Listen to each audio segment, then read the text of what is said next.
وسلطانه القديم من الشيطان الرجيم من همزه ونفخه ونفثه بسم الله الرحمن الرحيم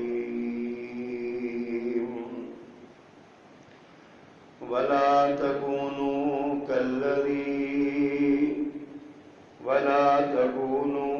كالذين نسوا الله فأنساهم أنفسهم أولئك هم الفاسقون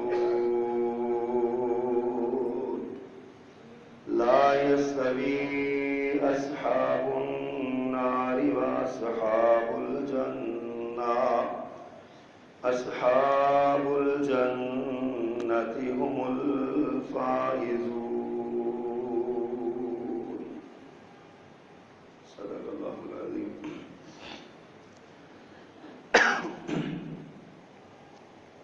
حمد و ثنا، تعریف و تسبیح، تکبیر و تحلیل، بڑائی، بزرگی، کبریائی کے سارے کلمات اللہ سبحانہ و تعالیٰ کے لیے خاص، اور درود و سلام سید ولد آدم، رسول محتشم، نبی معظم، امام الہدیٰ، رسول خدا، جناب محمد الرسول اللہ صلی اللہ علیہ وآلہ وصحبہ وسلم کی ذات والا صفات پر.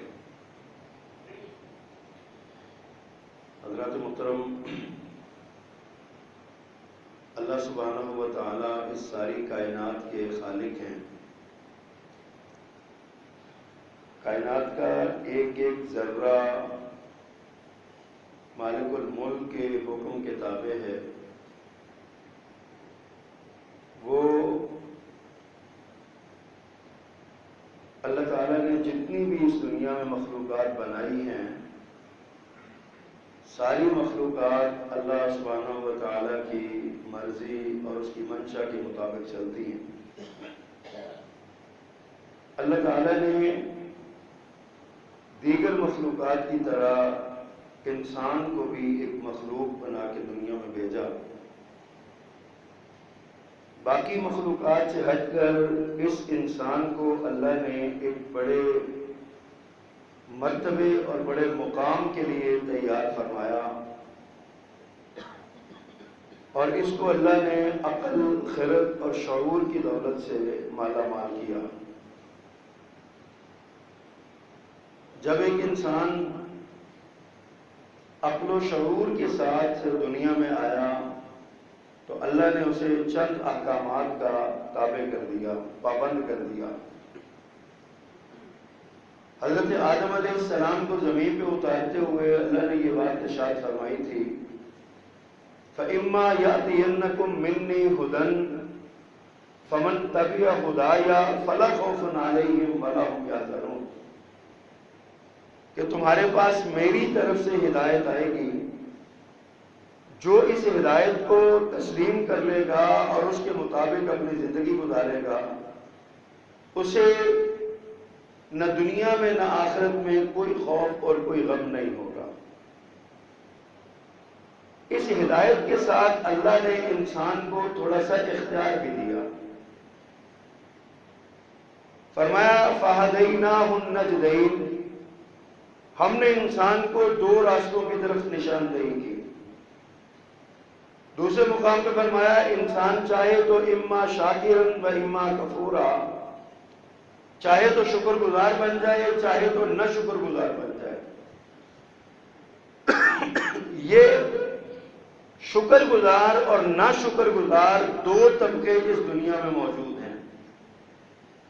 جتنے شکر گزار ہیں وہ اللہ سبحانہ و تعالیٰ کے بندے اور اللہ تعالیٰ کے فرما بردار ہیں، اور جو ناشکر گزار ہیں وہ شیطان کے اور اپنی خواہشات نفس کے پجاری ہیں، اور اللہ سبحانہ و تعالیٰ کے غدار ہیں، اللہ کے باغی اور اس کے مخالف ہیں. اصطلاح شریعت میں ان دونوں طبقوں کو مسلمان اور غیر مسلم کے نام سے یاد کیا جاتا ہے. ایک مسلمان ہے اور دوسرا غیر مسلم، ایک اسلام ہے اور دوسرا غیر اسلام، کفر. اب اور زیادہ ہم آج کی زبان میں اگر بات کریں تو ہم ان کو تقسیم کریں گے دو حصوں میں. ایک اسلامی تہذیب ہے اور ایک غیر اسلامی تہذیب ہے.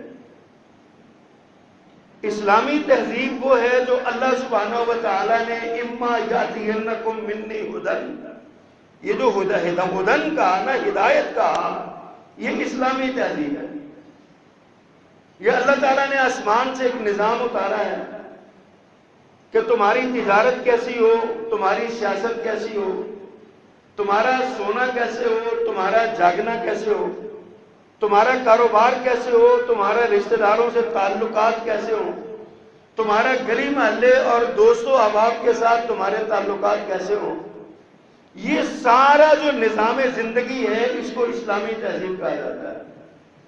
اور جس شخص نے اپنے آپ کو اللہ کے تابع کر دیا، اللہ سبحانہ و تعالیٰ کی تہذیب کو، اللہ کے دین کو تسلیم کر لیا، وہ تو مسلمان قرار پایا. اور جس نے اللہ کے نظام کو نہ مانا، اللہ سبحانہ و تعالیٰ کی تہذیب جو نازل کردہ تہذیب ہے اس کو تسلیم نہ کیا، وہ کافر قرار پایا. اور اللہ تعالیٰ نے قرآن مجید کے اس مقام پر جو آغاز خطبہ میں نے آپ کے سامنے تلاوت کی ہے، آیت سورۃ الحشر کی آیت ہے، اللہ نے خاص اہل ایمان کو مخاطب کیا. یہ وہ جگہ ہے قرآن مجید میں 89 مقامات، 79 مقامات، آیات ایسی ہیں جن کا آغاز جو ہے یا ایھا الذین آمنوا کے الفاظ سے ہوتا ہے. 89 آیات، 89 آیات، ان کا آغاز یا ایھا الذین آمنوا کے الفاظ سے ہوتا ہے. یہ ان مقامات میں سے ایک مقام ہے. اللہ نے اہل ایمان کو مخاطب کیا اور فرمایا یا ایھا الذین آمنوا لا تکونوا کالذین نسوا اللہ. اے ایمان والو، تمہیں بالتاکید یہ نصیحت کی جاتی ہے، اے ایمان والو تم اس بات پہ توجہ کرو، اے ایمان والو تم یہ بات غور سے سنو، لا تکونوا کالذین نسوا اللہ، ان لوگوں میں سے نہ ہو جانا جنہوں نے اللہ کو بھلا دیا، جنہوں نے اللہ کے احکامات کو بھلا دیا، اللہ کی نازل کردہ شریعت کو بھلا دیا، اللہ کے نازل کردہ دین کو بھلا دیا، اللہ نے جو احکامات ہدایات نازل فرمائی ان کو بھلا دیا. فرمایا لا تکونوا کالذین نسوا اللہ، ان لوگوں میں سے نہ ہو جانا جنہوں نے اللہ کو بھلا دیا. آگے اللہ نے ان کا انجام بیان کیا، فرمایا جنہوں نے اللہ کو بھلا دیا ان کا کیا ہوا، فَأَنْسَاهُمْ أَنفُسَهُمْ، وہ اپنے آپ کو بھی بھول گئے، اپنے نفسوں کو بھی بھلا دیے گئے، ان کو اپنی عظمت اور اپنی رفعت اور اپنی شان کا نہیں پتا. یہی وجہ ہے کہ جو مومن ہوتا ہے وہ ایک حی قیوم، زندہ، قادر مطلق، سننے والا، جاننے والا، دیکھنے والا، نفع و نقصان کا مالک، عطا کرنے والا، چھین لینے کی طاقت رکھنے والا مومن اس کے سامنے سجدہ کرتا ہے. اور جو اللہ کو بھلا دیتا ہے وہ کبھی لکڑی کی مورتی، کبھی پتھر کی مورتی، کبھی لیٹے ہوئے، کبھی کھڑے کر کے، کبھی کسی انداز میں، کبھی کسی انداز میں، وہ ایسے لوگوں کو اور ایسی مورتیوں کو پوجنے لگتا ہے جو بے جان ہوتی ہیں، جو سنتی بھی نہیں ہے، جو جانتی بھی نہیں ہے، جو بولتی بھی نہیں ہے، جو آواز کو سنتی بھی نہیں ہے، جو جواب بھی نہیں دیتی. وہ غیر مسلم اللہ کو بلانے والا اللہ کا دروازہ چھوڑ کے پھر اس طرح غیر اللہ کے دروازے پہ چلا جاتا ہے. کبھی وہ ایسے زندوں کو پکارتا ہے جو خود محتاج ہوتے ہیں. مثلا آج ہم نے جن کو خدا بنایا ہوا ہے وہ مذہبی شخصیات ہوں یا سیاسی رہنما ہوں یا حکمران ہوں یا کوئی اور ہو، جس کو ہم خدا سمجھ کے اس کے پاس جاتے ہیں وہ تو اتنا مجبور ہے کہ اس کو پیشاب آ جائے تو وہ روک نہیں سکتا اور نہ آئے تو وہ کر نہیں سکتا. وہ تو اتنا مجبور ہے، اس کو ہم کیا جا کے اپنی مناجات اور اپنی حاجات اس کے سامنے رکھتے ہیں. حضرات اس بات پہ غور کیجیے، اللہ نے جو نقطہ ہمیں بتایا ہے لا تکونوا کالذین نسوا اللہ فانساہم انفسہم، اپنے آپ کو بھی بھول جاؤ گے اگر اللہ کو بھلا دیا. یہ اپنے آپ کو ہی بھولنا ہے نا، اپنے جیسے محتاجوں کے سامنے جا کے ان کو داتا سمجھ لینا، ان کو مشکل کشا سمجھ لینا، ان کو حاجت روا سمجھ لینا، ان کے آگے ان کو بگڑی بنانے والا سمجھ لینا، ان کو داتا سمجھ لینا، ان کو گنج بخش اور رنج بخش سمجھ لینا، ان کے سامنے اپنی حاجات رکھنا، جو نہ سنتا ہے نہ بولتا ہے نہ دیکھتا ہے نہ دیتا ہے نہ لیتا ہے، جس کا کوئی کام ہی نہیں ہے۔ انسان جب گرتا ہے تو پھر انسانیت سے گر جاتا ہے جو بندہ اللہ کو بھلاتا ہے۔ آگے اللہ نے فرمایا لا یستوی اصحاب النار و اصحاب الجنہ، اصحاب النار اور اصحاب الجنہ یہ برابر نہیں ہو سکتے۔ یہ نہیں ہے کہ ایک آدمی جہنم میں جلنے والا، دوسرا باغات کی ٹھنڈی اور پرفضا مقام پہ رہنے والا، یہ دونوں کو برابر کر دیا جائے۔ فرمایا اصحاب الجنۃ هم الفائزون، جنتی کامیاب۔ حضرات اس کے تناظر میں آپ دیکھیے، اسلام اور کفر یہ دو تہذیبیں، یہ دو نظام حیات ہے۔ ایک نظام اللہ نے اتارا ہے اور ایک نظام لوگوں کی ذاتی خواہشات کے ساتھ جو ہے نا وہ بنایا گیا ہے۔ ایک نظام، ایک دین اللہ نے انسانیت کی بقا، فلاح، نجات، کامیابی اور اس کے لیے اتارا ہے، اور دوسرا لوگوں نے اپنے ذاتی مسائل حل کرنے کے لیے، چھوٹے چھوٹے ضمنی اور جزوی مسائل حل کرنے کے لیے ایک نظام بنا لیا ہے۔ اور کہا جاتا ہے ان لوگوں کا دعویٰ یہ ہے کہ جو نظام ہم نے بنایا اس کو عمل کرو، اس پر عمل کرو، اس کو اپنی زندگیوں میں نافذ کرو، تو حضرات نتیجہ کیا نکلے گا؟ سوائے تباہی اور بربادی کے۔ کوئی ضروری تو نہیں ہے جو میری ضرورت ہے وہ آپ کی بھی ہو، یا جو چیز آپ کو چاہیے وہ مجھے بھی چاہیے ہو، یا جس چیز کا آپ کی دل کی خواہش ہو وہ میری بھی دل کی خواہش ہو۔ ایسا نہیں ہوتا۔ اللہ سبحانہ و تعالیٰ نے جو نظام اتارا ہے وہ ایک کامل، اکمل، جامع، مکمل یہ نظام حیات ہے جس میں ہر انسان کی برابر کی ضروریات جو ہے نا وہ پوری ہوتی ہے۔ آپ ان میں دیکھیے، اللہ اکبر،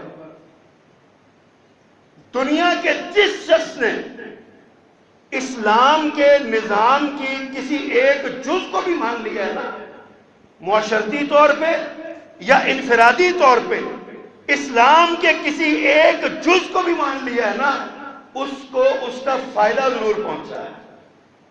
آج دنیا میں مغربی تہذیب کا بڑا شور ہے، مغربی تہذیب بڑی جناب بڑی بلند ہے، ایک ماحول بنایا جا رہا ہے جی مغربی اخلاقیات بہت شاندار ہے۔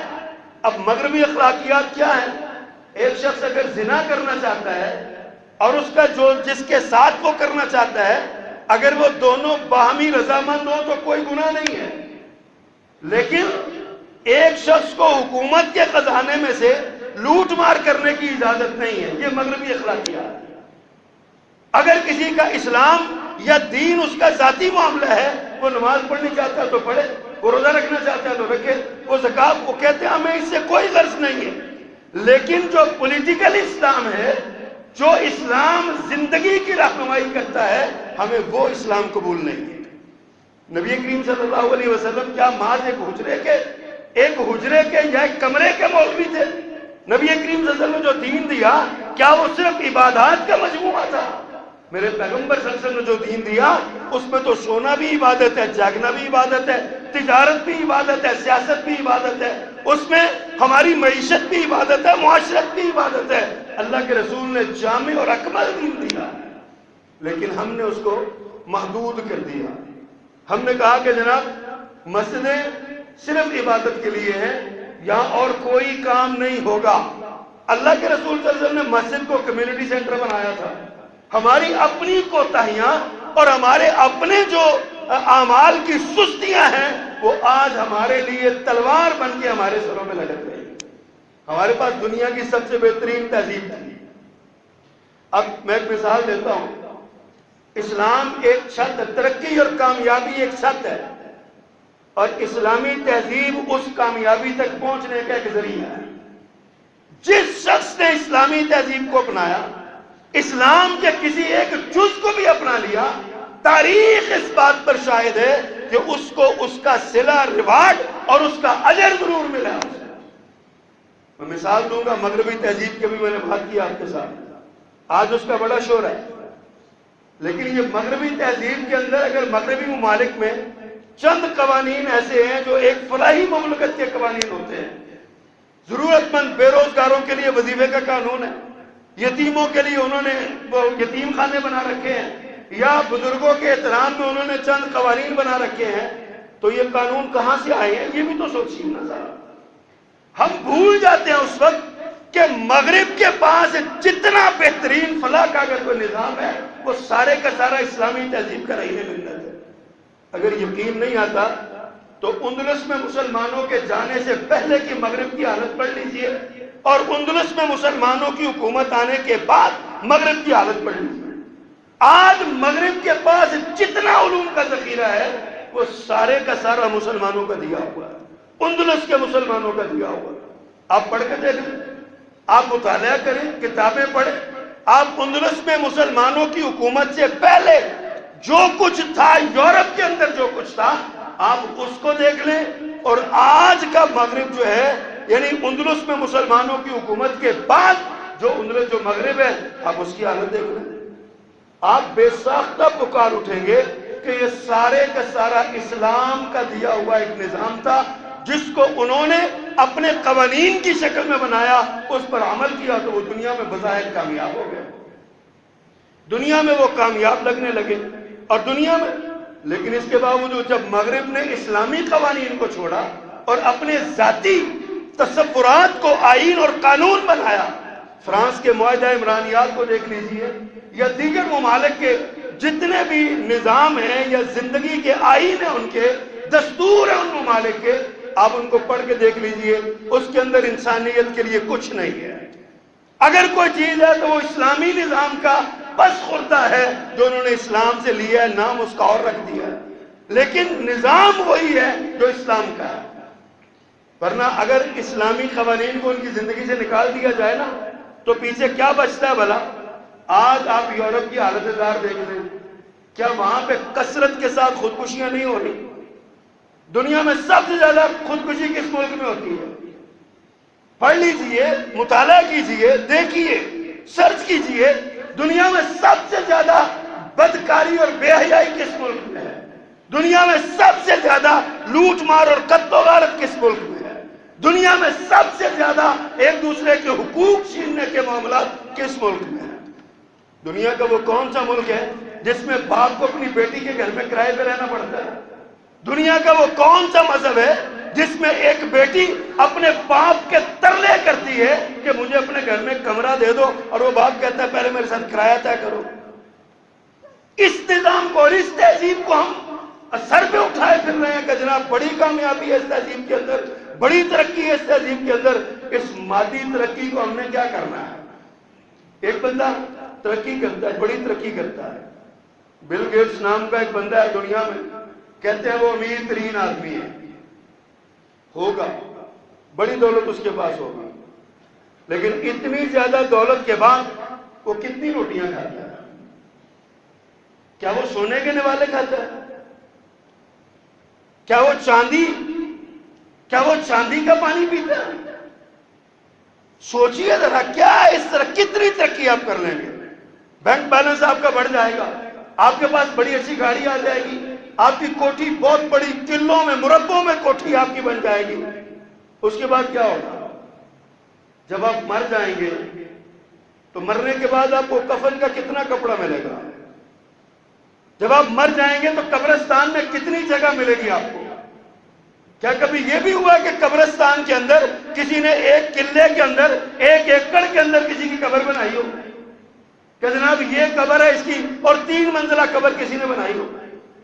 قبر وہی 1.5 2 گز 3 گز کا جو انسان، جو 6 فٹ کا 7 فٹ کا انسان ہے نا، بس یہ سمجھ لیں 1.5 2 گز کی قبر 2.5 گز کا، یہی اس کا معاملہ ہے. یہ سارا کچھ یہ ترقی ہے. آج دنیا میں ان دونوں تہذیبوں کی جنگ جاری ہے، اور جب یورپی تہذیب پٹ گئی، اسلامی تہذیب کا مقابلہ نہ کر سکی، دلائل میں سامنے نہ آ سکی، اور اپنے اخلاقیات میں سامنے نہ آ سکی، قوانین میں سامنے نہ آ سکی، شکست خوردہ ذہنیت ہو گئی، تو پھر جب دلیل نہ ملی تو تذلیل پہ اتر آئے. پھر میرے پیغمبر صلی اللہ علیہ وسلم پہلے مسلمانوں کو گالی دی، پھر مسلمانوں کے شاعر کو گالی دی، اس کے بعد پھر اللہ کے رسول صلی اللہ علیہ وسلم کو گالی دینے لگ گئے. اور سمجھے کہ ہم نے بڑا مار کا مارا ہے. آج دنیا کے اندر ایک ہلچل مچی ہوئی ہے. ساری کائنات کو پتا چل گیا کہ دنیا کا امن اگر ہے تو محمد کی ذات سے وابستہ ہے صلی اللہ علیہ وسلم. رسول اللہ صلی اللہ علیہ وسلم سے ہٹ کے اگر کوئی دنیا میں امن چاہتا ہے تو کائنات کے رب کی قسم اٹھا کے کہتا ہوں وہ اس سے بڑا احمق ہی کوئی نہیں ہے. دنیا کا امن صرف رسول اللہ صلی اللہ علیہ وسلم کی ذات سے وابستہ ہے. آج ہم سے چاہتے ہیں کفار کی تعلیم یہ، اور کفار کو ہم نے کیا رونا؟ کفار کی تہذیب کے دسترخوان پہ پڑی ہوئی ہڈیاں چچوڑنے والے مسلمان جو اپنے آپ کو دانشور کہتے ہیں وہ بھی ان کے ساتھ بولتے ہیں مسلمانوں کو کیا ضرورت ہے احتجاج کرنے کی.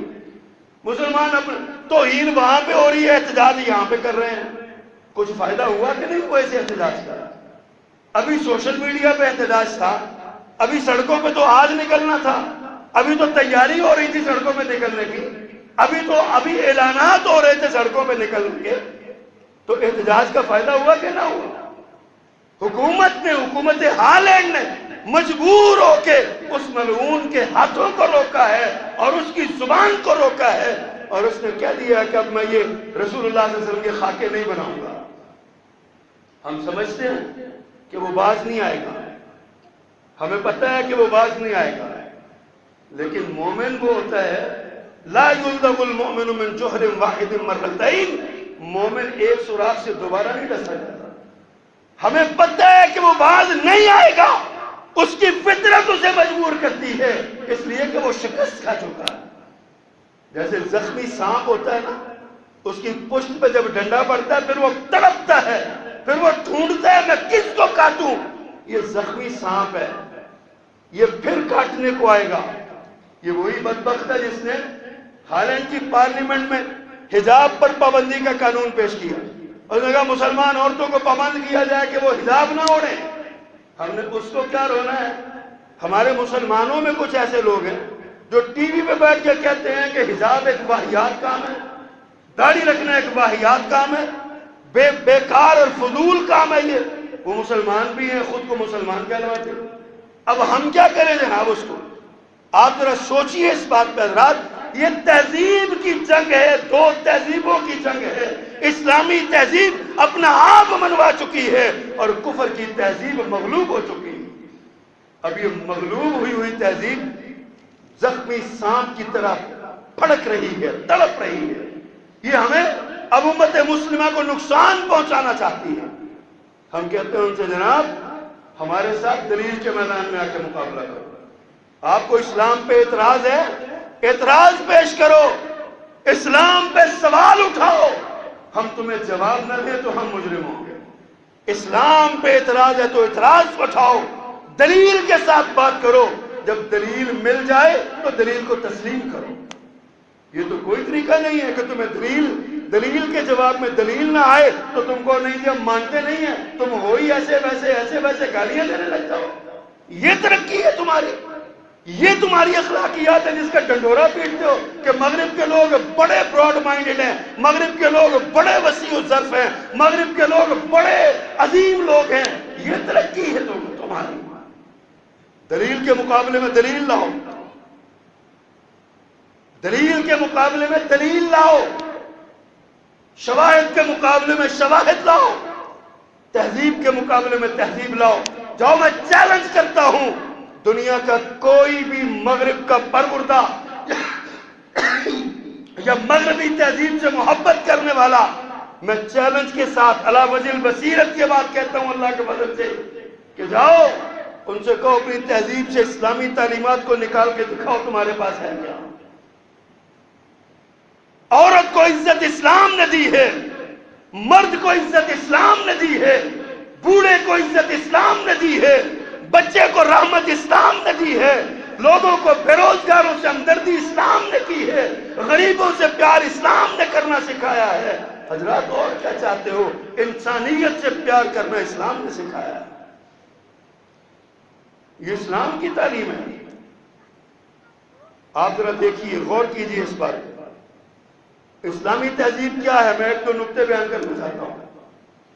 اللہ فرماتے ہیں وَمَا أَرْسَلْنَاكَ إِلَّا رَحْمَةً لِلْعَالَمِينَ. اپنے پیغمبر کو مخاطب کر کے کہا، اے پیغمبر آپ کو جہانوں کے لیے رحمت بنا کے بھیجا۔ جس امت کا پیغمبر جہانوں کے لیے رحمت ہوگا وہ امت جہانوں کے لیے رحمت نہیں ہوگی۔ ذرا سوچئے اس بات پہ، جس امت کا پیغمبر جہانوں کے لیے رحمت ہے اس پیغمبر کی امت بھی جہانوں کے لیے رحمت ہے، باعث رحمت ہے۔ جہاں کہیں ایک مسلمان بھی موجود ہوگا وہاں کے لوگ، باقی لوگ بھی محفوظ ہو جائیں گے۔ یہ اسلام کی تعلیم ہے۔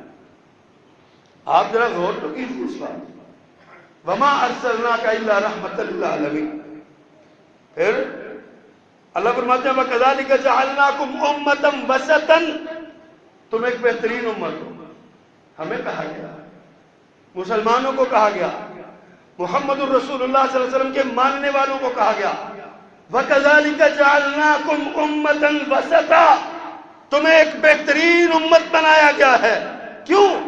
اخرجت للناس تأمرون بالمعروف وتنہون عن المنکر، تمہیں اس لیے بہترین امت بنایا گیا، تم اس لیے بہترین امت ہو کہ تمہیں امت بنانے کا مقصد ہی یہ ہے کہ تم معاشرے کو برائی سے پاک کر دو۔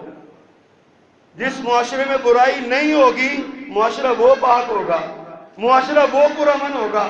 جس معاشرے میں برائی ہوگی نا، جھوٹ بولو گے برائی ہے، کس کے ساتھ جھوٹ بولو گے اس کا حق مار رہے ہو تم، کسی کی عزت پہ ڈاکہ ڈالو گے، یہ برائی ہے، اور اس برائی کا نتیجہ معاشرے میں بدامنی کی صورت میں پیدا ہوگا۔ کسی کا مال لوٹو گے یہ برائی ہے، اور اس برائی کا نتیجہ معاشرے میں بدامنی کی صورت میں پیدا ہوگا۔ کسی کو قتل کرو گے تو یہ برائی ہے، اور برائی کے نتیجے میں معاشرے کی بدامنی پیدا ہوگی۔ حضرت اسلام نے سارے کاموں سے روک دیے، فرمایا جو قتل کرتا ہے بدلے میں قتل کر ڈالو تاکہ باقی محفوظ ہو جائیں۔ اسلام نے سارے معاشرے کو بچانے کے لیے ایک بندے کے قتل کا حکم دے دیا۔ فرمایا تمہارے لیے وَلَكُمْ فِي الْقِصَاصِ حَيَاتٌ، تمہارے لیے قصاص میں زندگی ہے، بدلے میں زندگی ہے۔ جو بندہ قتل کرتا ہے اس کو اڑا دو، پاک کر دو معاشرے کو اس کے گندے وجود سے۔ اگر وہ باقی رہا تو اس کے گندے وجود کی گندی سوچ معاشرے میں پھیل جائے گی، قتل کر ڈالو اس کو۔ جو تمہاری عزت پہ ڈاکہ ڈالتا ہے اگر وہ شادی شدہ ہے تو فرمایا پتھر مار مار کے عبرت کا نشان بنا دو، باقیوں کو کان ہو جائیں، سنسار کر دو کہ کسی کی عزت پہ ہاتھ نہیں اٹھانا۔ اور اگر وہ غیر شادی شدہ ہے، یہ بھی اسلام کی رحمت نہیں ہے تو اور کیا ہے، اگر وہ غیر شادی شدہ ہے تو اس کو کوڑے مار کے ملک سے باہر نکال دو تاکہ اس کو احساس ہو کہ مجھے سزا ملی ہے۔ جس ملک میں جائے گا عبرت کا نشان بن کے رہے گا، آئندہ سے اپنی اصلاح کر لے گا۔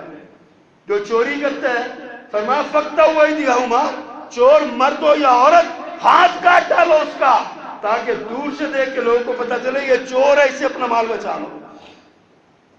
جائیے دنیا میں اس جیسی تعلیمات تو لائیے، دو چار چوروں کے ہاتھ کاٹ دیجئے، دو چار قاتلوں کو قتل کر دیجئے، دو چار زانیوں کو سنسار کر دیجئے، کائنات کے رب کی قسم امن نہ ہے معاشرے میں تو پھر کہیے گا۔ تہذیب لاؤ تو صحیح اس طرح کی۔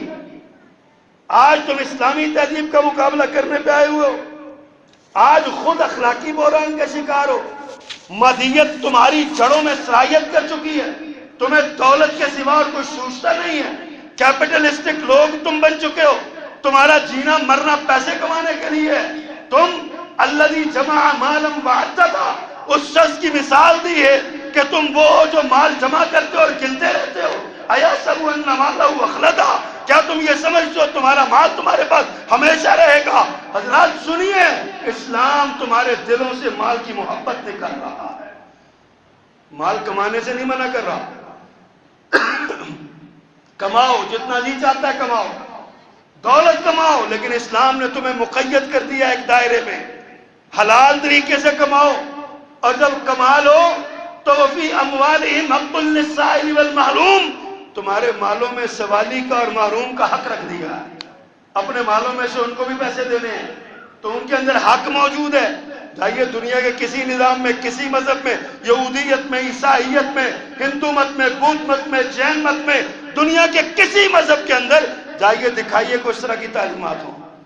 یہ سارا کچھ اسلام سے لیا ہوا ہے، اسلام نے تمہیں یہ تعلیم دی ہے۔ اور آج تم اس پر فخر کر رہے ہو اور سوچ رہے ہو کہ بڑا معاملہ ہے. اور پھر انسان نے کہتے ہیں انسان سارے برابر ہے. تعلیم کس نے دی؟ قرآن پڑھ کے دیکھیے. یا ایھا الناس انا خلقناکم من ذکر و انثی، اور لوگوں ہم نے تمہیں ایک مرد اور ایک عورت سے پیدا کیا ہے. وجعلناکم شعوبا وقبائل لتعارفوا، اور تمہارے یہ قبیلے اور قومیں جو ہے نا یہ تو تمہارے تعارف کے لیے بنائی ہیں. یہ تمہارا معیار نہیں ہے. یہ چودھری صاحب ہے تو لہذا یہ برتر ہے، یہ بٹ صاحب ہے تو لہذا یہ برتر ہے، یہ شیخ صاحب ہے تو لہذا یہ اعلیٰ ہے، یہ جناب مغل صاحب ہے تو یہ لہذا یہ اعلیٰ ہے. کائنات کے رب کی قسم اللہ فرماتے ہیں یہ صرف تمہارے تعارف کے لیے ہیں. تم میں معزز وہ ہے ان اکرمکم عند اللہ اتقاکم، معزز وہ ہے جو متقی زیادہ ہے. اگر کمیوں کا بچہ قرآن پڑھ جائے حدیث پڑھ جائے، کمہاروں کا بچہ قرآن پڑھ جائے حدیث پڑھ جائے، لوہاروں کا بچہ قرآن پڑھ جائے حدیث پڑھ جائے، وہ تمہارا امام بننے کا حل ہے.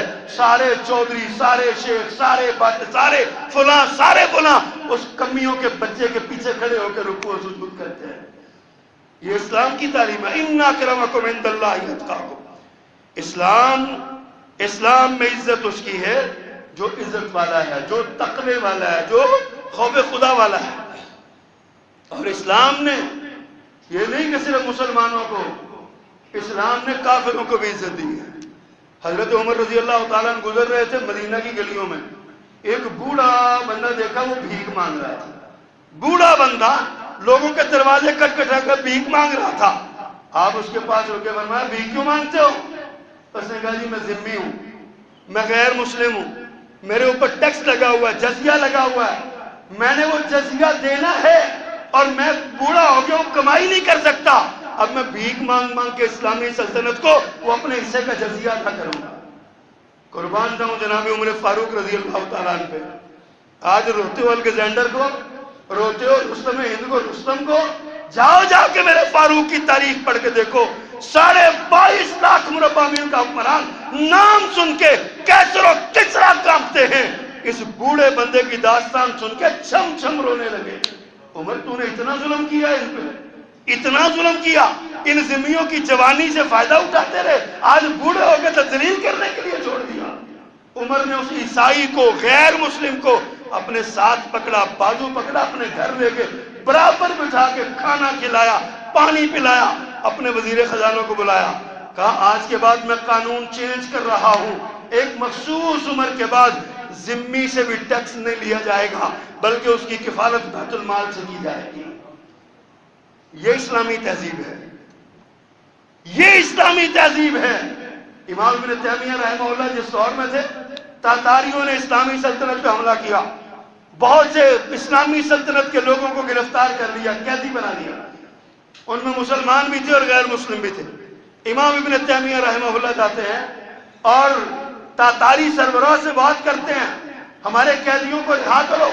اس کو واز کیا، دل پہ اثر کیا، اس نے کہا چھوڑ دیتا ہوں. اس نے شرط لگائی، اس نے کہا تم مسلمان ہو؟ امام آپ مسلمان ہیں، مسلمان قیدی آپ کو دے دیتا ہوں، غیر مسلم قیدی سلطنت کے آپ نہ جڑوائیں. امام صاحب اڑ گئے. کہتے ہیں جو اسلامی سلطنت میں رہنے والا ذمی ہے، جو غیر مسلم ہے، میری ذمہ داری ہے کہ میں اس کی بھی حفاظت کروں.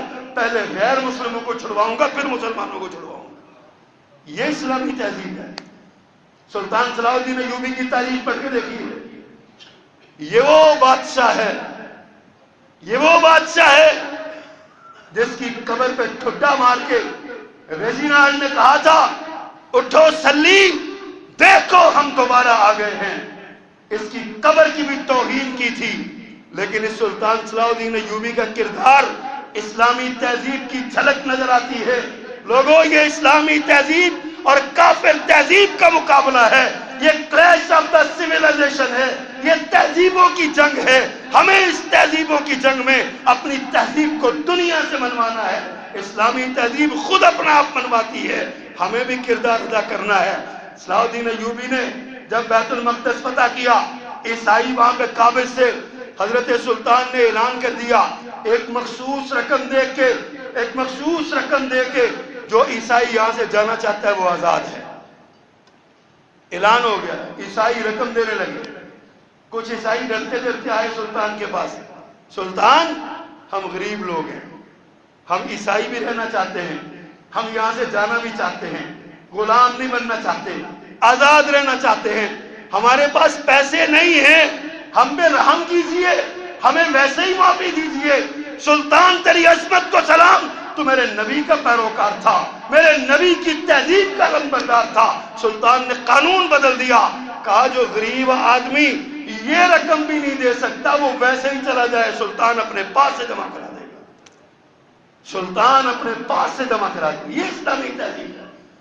جائیے دنیا کے کسی ملک میں جا کے دیکھیے تو صحیح، ماضی میں کیا جانا، میری نوجوان نسل کو بتاتا ہوں، یہ افغانستان کی تاریخ پڑھ کے دیکھیے، یہ تورا بورا میں کارپٹ بمباری کرنے والے کیا مسلمان تھے؟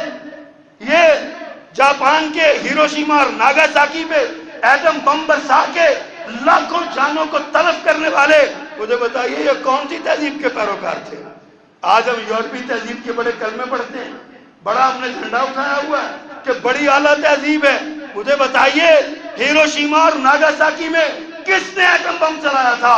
حضرات مجھے بتائیے جنگ عظیم اول میں، جنگ عظیم دوئم میں لاکھوں جانوں کی قربانیاں، لاکھوں جانوں کو قتل کرنے والے کس مذہب کے ماننے والے تھے؟ اور پھر آج ہمیں کہتے ہیں جی ہم اظہار رائے کی آزادی کے قائل ہیں، اور اظہار رائے کی آزادی میں یہ ہے ہم جس کو جی چاہا ڈس ریسپیکٹ کریں، جس کو جی چاہے ریسپیکٹ دیں۔ آپ کیوں تڑپتے ہو، آپ کیوں چھلکتے ہو، آپ کیوں پھڑکتے ہو؟ اپنے جذبات پہ کنٹرول رکھو۔ ہالینڈ کے وزیر اعظم نے کہا ہم اس کو روکنے کی کوشش کریں گے، نہ رکا، ہم پابند نہیں ہیں کیونکہ ہم آزادی اظہار رائے کے قائل ہیں۔ مسلمانوں کو چاہیے اپنے نبی کی توہین برداشت کرنے کا جذبہ پیدا کریں اپنے اندر۔ یہ ہالینڈ کا وزیر اعظم سبق دے رہا ہے، مسلمانوں کو سبق دے رہا ہے۔ حضرات کبھی سوچئے ذرا، کبھی غور کیجئے یہ سارے لوگ کون تھے؟ میں کہتا ہوں اگر تمہیں آزادی اظہار رائے اتنی پسند ہے تو پھر امت کو اجازت دیں وہ تمہارے ہولوکاسٹ کی دھجیاں اڑا دیں، وہ تمہارے ہولوکاسٹ کی جس کو تم نے ایک فرضی داستان بنایا ہوا ہے، جس کو تم نے کہانی بنایا ہوا ہے، اس پر تو بات کرنا بھی تمہارے ممالک میں جرم ہے۔ جو ہولوکاسٹ پہ بات کرتا ہے اس کو عمر قید ہو جاتی ہے، جو ہولوکاسٹ پہ بات کرتا ہے اس کو سزائے موت ہو جاتی ہے، جو ہولوکاسٹ پہ بات کرتا ہے۔ ابھی یہ فیس بک پہ ہمارے بہت سے دوستوں نے ہولوکاسٹ کی تصویریں لگائی نا تو فیس بک نے اکاؤنٹ ہی بلاک کر دیے، کہا تم نے ہمارے قانون کی خلاف ورزی کی ہے، ہمارے ممالک کے قانون کی خلاف ورزی کی ہے۔ حضرات ہم کہتے ہیں بھاڑ میں جائے تمہارا ایسا قانون جس قانون میں اگر میرے محمد کی عزت نہیں ہے ہم اس کو پاؤں تلے رکھتے ہیں۔ ہم نہیں مانتے اس قانون کو صلی اللہ علیہ وسلم، ہم نہیں مانتے ایسے قوانین کو۔ یہ تہذیبوں کی جنگ ہے حضرات، میں پھر کہہ رہا ہوں تہذیبوں کی جنگ ہے یہ، اور یہ پٹی ہوئی تہذیب جب دلائل ختم ہو گئے تو گالیاں دینے پہ آ گئی ہے۔ اب یہ ہمیں گالیاں دے رہے ہیں، کبھی کہتے ہیں پابندی حجاب پہ لگا دو، کبھی کہتے ہیں پابندی داڑھی پہ لگا دو، کبھی کہتے ہیں مسجد کے میناروں کو اتار دو، کبھی کہتے ہیں مسجدیں بند کر دو، کبھی کہتے ہیں تم کہتے ہو مسجدیں بند کر دو۔ روس کے اندر ایسا ہو چکا ہے، روس کے اندر جب سوویت یونین تھا، سوویت سوشلسٹ ریپبلک یونین تھا، جب گورباچوف کا دور تھا، جب لینن کا دور تھا، جب اسٹالن کا دور تھا، اس وقت روس کے اندر مسجدیں بند ہو گئی تھی، مسجدوں کو استبل بنا دیا گیا تھا، مدرسوں کو سینما گھر بنا دیا گیا تھا۔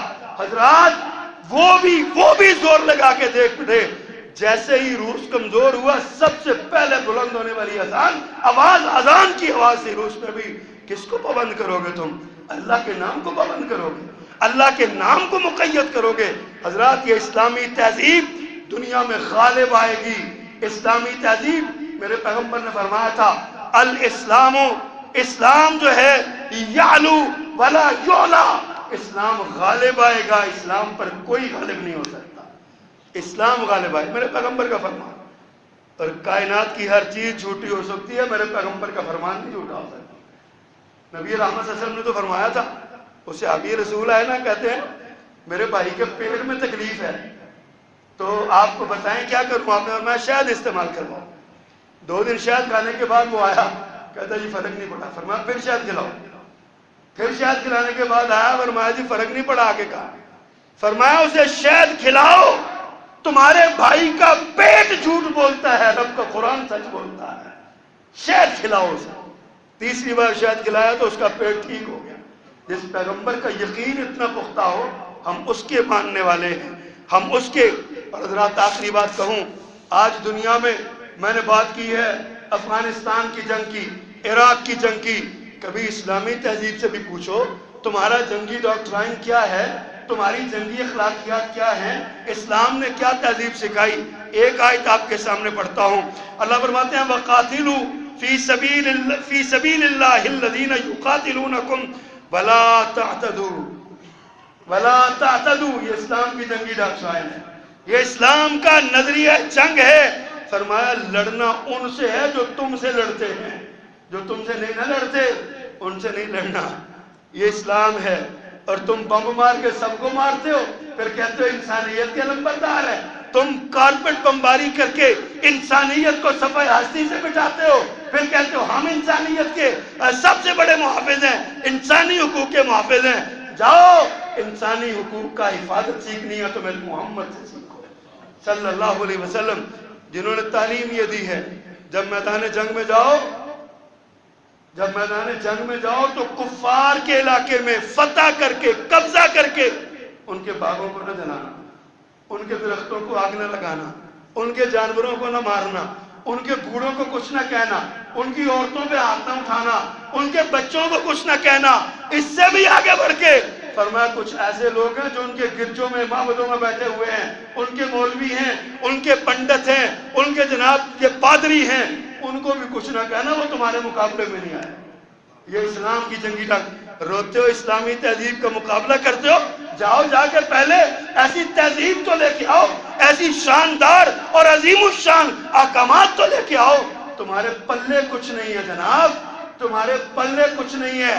کچھ پلے ہوتا تو آج ہمارے ساتھ ٹیبل پہ بیٹھ کے مذاکرات کرتے, علم کی دنیا میں کتاب کھولتے, قرآن پہ اعتراض کرو, میرے پیغمبر کی تعلیم پہ اعتراض کرو. آؤ علم کی دنیا میں آؤ, ہم آپ کو علم سکھاتے ہیں, ہم علم سے مقابلہ کرتے ہیں. لاؤ تو صحیح, مقابلے میں کوئی چیز لاؤ. گالی دینا تو ہمارا شیوا نہیں ہے, ہم گالی کا جواب گالی سے نہیں دیتے, لیکن یاد رکھنا ہم سب کچھ برداشت کر لیتے ہیں. اگر تمہیں فریڈم آف سپیچ بہت پیاری ہے تو کائنات کے رب کی قسم ہمیں اپنے محمد کی جوتی پہ لگی ہوئی دھول بھی ساری کائنات سے زیادہ پیاری. ہم اپنے بچے بھی قربان کر دیں گے, ہم اپنی بیویاں قربان کر دیں گے, ماں اور باپ قربان کر دیں گے. ہمارا تو نعرہ ہی یہ ہے, ہمارا تو جینا اور مرنا ہی یہ ہے, فدا ہو ابی و امی, اللہ کے پیغمبر میرا ماں اور میرا باپ آپ کی عظمت پہ قربان. سارے نبی کی تو شان بہت زیادہ ہے نا. میرا ایمان ہے کہ میں اللہ کے رسول صلی اللہ علیہ وسلم کے پاؤں کو لگی ہوئی مٹی کی دھول پہ یہ سارا جہان قربان کرتا ہوں. تم سمجھتے ہو کہ ہمیں کہتے ہو کہ ان کی بے عزتی کرنا سیکھو, بے عزتی برداشت کرنا سیکھو. ہم چیر کے رکھ دیں گے. اللہ کے فضل سے ہماری مجبوری یہ ہے, ہمارے حکمران کمزور ہیں, ہمارے حکمران دنیا کے اس میں کھوئے ہوئے ہیں. کاش کہ یہ لوگ بیدار ہو جائیں, 56 اسلامی مملکتوں کے حکمران بیدار ہو جائیں. ایک جھٹکا لگائیں گے یہ سارے قدموں میں آ جائیں گے. کبھی دیکھ کے مار کے تو دیکھو, کبھی یہ بھڑک لگا کے تو دیکھو, لیکن افسوس ہمارے پاس ایسے حکمران نہیں. ورنہ امام مالک رحمہ اللہ سے پوچھا تھا حکمران وقت نے, جس قوم کی زندگی میں اس کے نبی کی توہین کی جائے اسے کیا کرنا چاہیے. امام صاحب نے فرمایا اسے مقابلہ کرنا چاہیے, روکنا چاہیے. تڑپ اٹھے. بادشاہ نے کہا اگر وہ نہ روک سکیں, امام صاحب کا چہرہ غصے سے سرخ ہو گیا. فرمایا سنو, اگر جو قوم اپنے نبی کی توہین برداشت کرتی ہے اس کو دنیا میں زندہ رہنے کا کوئی حق نہیں, اس کو مر جانا چاہیے. آج ہمارے لیے یہی مقام بنا ہوا ہے. اللہ سبحانہ و تعالی ہماری غیرت پیدا فرمائے, ہمارے دلوں میں جو غیرت ہے اللہ اس کو زندہ فرمائے, اور ہمیں اللہ اپنے نبی کی عزت اور حرمت کے لیے ہمیں ہر کردار ادا کرنے کی توفیق عطا فرمائے. وما علینا الا البلاغ.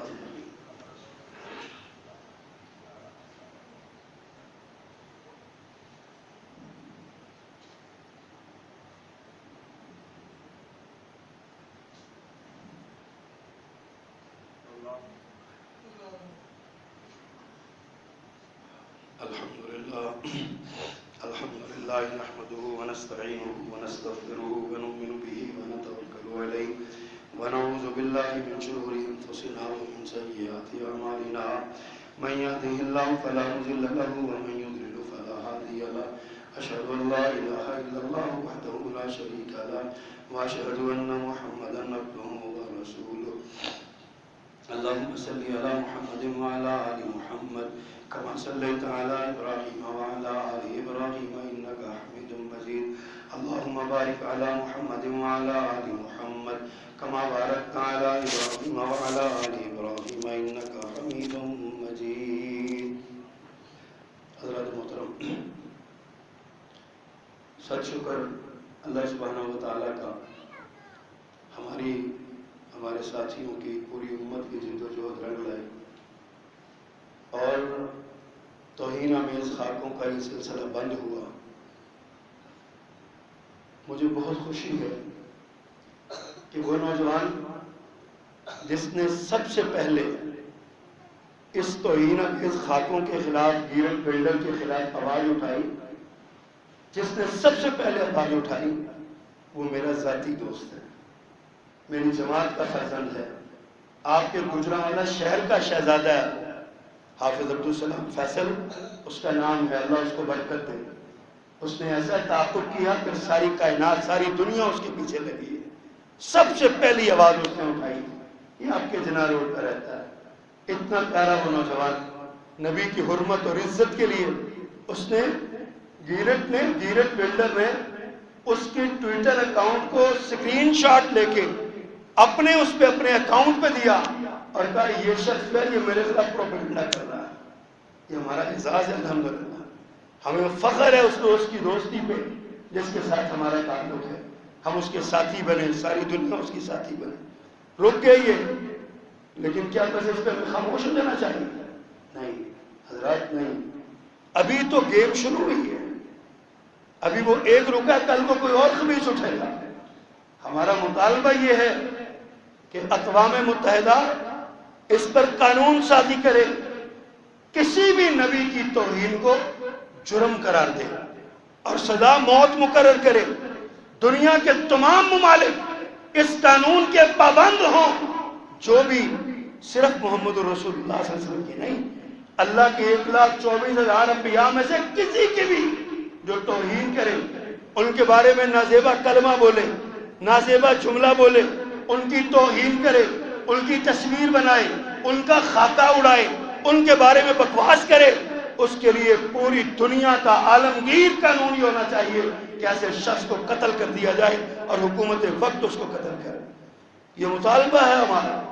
اس مطالبے کے لیے ہم جاگ بھی رہے ہیں، ہوشیار بھی ہیں، بیدار بھی ہیں.